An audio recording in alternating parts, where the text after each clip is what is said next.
Notas do Subsolo. Nesse vídeo eu vou te contar como esse livrinho de 150 páginas mudou completamente a forma de eu enxergar o ser humano e entender as suas nuances, como eu consegui tocar com mais profundidade a existência humana. Meu nome é César Bueno e eu ajudo terapeutas a prosperarem no seu consultório de terapia vivendo da sua missão, para que juntos, nesse levante, transformemos o Brasil, a história do curso do nosso país com a terapia. Falar de Dostoiévski é falar de um precursor do pensamento existencialista, que depois também é trazido para a parte da psicologia, trazendo suas nuances, trazendo suas notas. O fato é que Dostoiévski foi um escritor precursor dessa era do existencialismo e ele tem uma habilidade enorme de escrever contos e escrever romances. E esse é mais um desses contos, e talvez a profundidade que Dostoiévski consegue tocar nas suas obras vem também da sua história de vida. Ele perdeu o pai assassinado, perdeu a mãe por uma doença venérea. Enquanto ele escrevia o Memórias do Subsolo, ou Notas do Subsolo, ele teve também um desafio perdendo a sua esposa, e é um livro extremamente profundo que é dividido em duas partes. O que o Dostoiévski traz aqui, que ele chama de subsolo, na primeira parte do livro, que eu acho que é onde tem um conteúdo fundamental, mas é um conteúdo que Dostoiévski escreve como uma partilha de ideias. É como se o personagem, que ele não dá um nome, tivesse um processo de identificação com o leitor. E nesse momento ele começa a colocar diversos processamentos, ideias e pensamentos sobre a vida, e principalmente sobre o seu descontentamento. E são pensamentos que parecem estão jogados, mas que constroem toda a fundamentação para as narrativas que ele vem colocar na segunda parte. Essa primeira parte é uma leitura mais densa, apesar de ter 150 páginas. Quando você acaba a leitura desse livro, das Notas do Subsolo, você não entende como tanta informação e tanta profundidade coube em tão poucas palavras. Nessa primeira parte, o leitor, você vai criando alguns processos de identificação, porque ele toca com muita profundidade sentimentos como vergonha, como culpa, sentimentos como humilhação, e que depois, lá na segunda parte, ele traz através de algumas narrativas da vida desse personagem. Algumas relevantes aqui que eu gostaria de contribuir com você para que você aumentasse a percepção sobre a pessoa que chega no seu consultório de terapia é justamente a forma como ele desenhou esse personagem.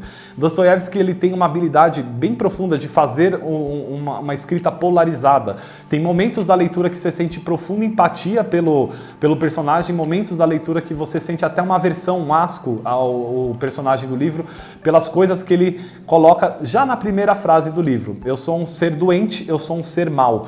Então ele tem uma narrativa muito em prol do como esse ser humano se vê.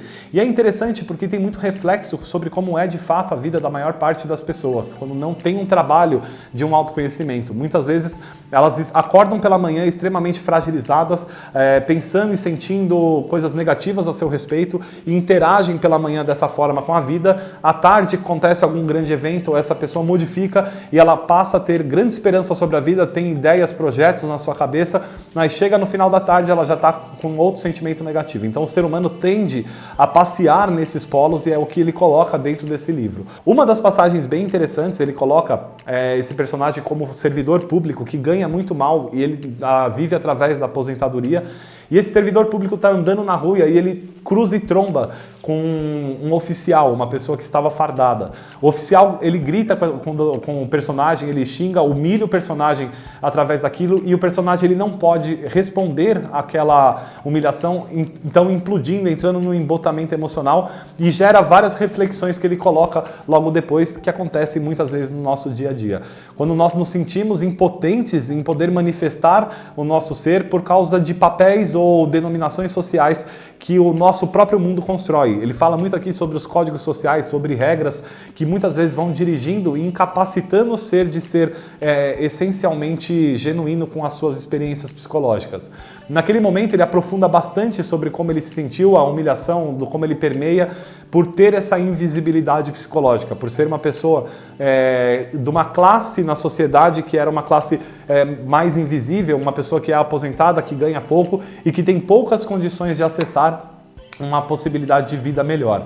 E aí tem um episódio bem interessante, uma parte do trecho, que os amigos da escola, da infância de Dostoiévski combinam um encontro dentro de um restaurante. Naquele momento eles chamam Dostoiévski, ele, imbuído por um desejo de não estar lá, ele vai negando no início, mas ele faz um esforço muito grande e se junta com os amigos. Na primeira parte do livro, ele menciona muito como as relações sociais, essas com uma fragilidade, onde o ser humano ele tem que forçar alguma coisa ou tentar agradar o outro para estar dentro de um ambiente, ou até ficar com excesso de polidez para ser aceito por um determinado grupo de pessoas. E ele fala o quanto aquilo era um desgaste, como aquilo era ruim, muitas vezes ter que ir dentro de reuniões familiares, a gente passa por momentos desse, a gente fica julgando, será que eu tenho que ir, por que eu tenho que ir, por que eu estou fazendo isso, por que eu estou aqui? E ele menciona muito isso nessa conversa, onde ele está na mesa e as pessoas estão falando sobre coisas superficiais, coisas banais que não têm resultado nenhum para a profundidade da vida como via esse personagem. E ele menciona, chama a atenção das pessoas, ele fala, olha, estamos há tanto tempo aqui falando só sobre superficialidades. E aí as pessoas começam a tirar sarro dele, começam a mencionar o quanto ele era esquisito naquele ambiente. E é bem interessante porque quando ele está naquele ambiente ele sente de novo aquela culpa, aquela vergonha, aquela sensação de não pertencimento. Só que daquela vez ele pega uma força e responde às pessoas. E aí perguntam a ele quanto ele ganha e ele responde com a justificativa de mostrar como era a vida dele. Ele era a pessoa que ganhava menos naquela mesa e ele é humilhado pelos seus colegas, ele sai de lá totalmente devastado. No movimento de compensação, que depois Freud traz como mecanismo de defesa do ego, ele sai daquele lugar e ele vai buscar se relacionar com alguém que possa estar mais humilhado que ele na visão dele, para ele poder se recuperar e se sentir maior. O fato é que o personagem vai buscar um prostíbulo e ele chega nesse prostíbulo, contrata a hora de uma prostituta e deitado na cama, ele começa a falar sobre o quanto, dar um discurso, uma lição de moral naquela prostituta, sobre o quanto era errado o que ela estava fazendo. E em alguns momentos, ali na nuance daquela conversa, ele é extremamente agressivo com a prostituta, com a meretriz dentro da sua comunicação, e em outros momentos ele é extremamente acolhedor. E no final da sua comunicação, ele, puxado por um impulso, diz o seu endereço e fala para aquela prostituta, porque ali, tocado pela humanidade daquela meretriz, ele é tocado pela humanidade na sua comunicação. Ele dá o endereço e diz que gostaria de encontrá-la novamente. E ele sai, vai para sua casa, passam alguns dias e, de fato, naquele dia, o seu mordomo, o seu garçom que estava, o seu mordomo, a pessoa que cuidava da sua casa, que estava com salário atrasado há meses, vem cobrar o salário, ele se sente mais uma vez humilhado por não conseguir pagar as contas em dia, e nesse dia toca a campainha. E aí chega, ele abre a campainha e era a meretriz o visitando. Com um sorriso largo ela diz, olha, você me deu o seu endereço e eu vim te visitar, você marcou me chamou a atenção. Aí ele pegou, ela entrou na casa dele, ali no saguão, ele pega um punhado, né, de dinheiro, um dinheiro russo, e joga em cima dela, então tá aqui o pagamento pela sua hora.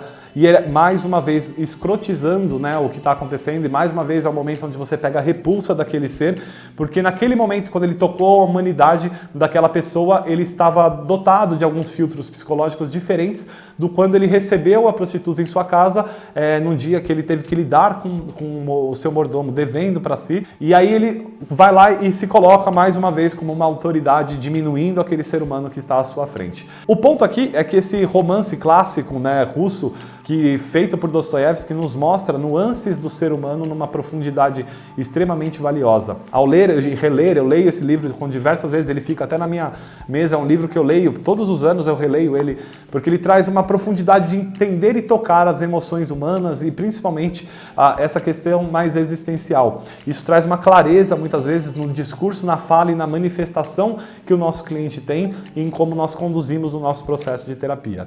Eu contei aqui um breve resumo do como é o livro, da sua experiência na leitura, mas é um livro que eu recomendo profundamente para você que trabalha com outras pessoas. Esse é um quadro do canal onde eu trago resumos de livros e insights sobre como alguns livros mudaram a minha forma de ver e fazer terapia. Convido você então a se inscrever no canal se você ainda não está inscrito, ativar a notificação para você receber outros conteúdos como esse e colocar o seu comentário aqui se ficou alguma dúvida, se tem a sugestão de algum livro que você gostaria que eu comentasse, vai ser um prazer transformar ele também em um outro vídeo aqui do canal e também responder você pessoalmente. Te espero num próximo vídeo. Valeu!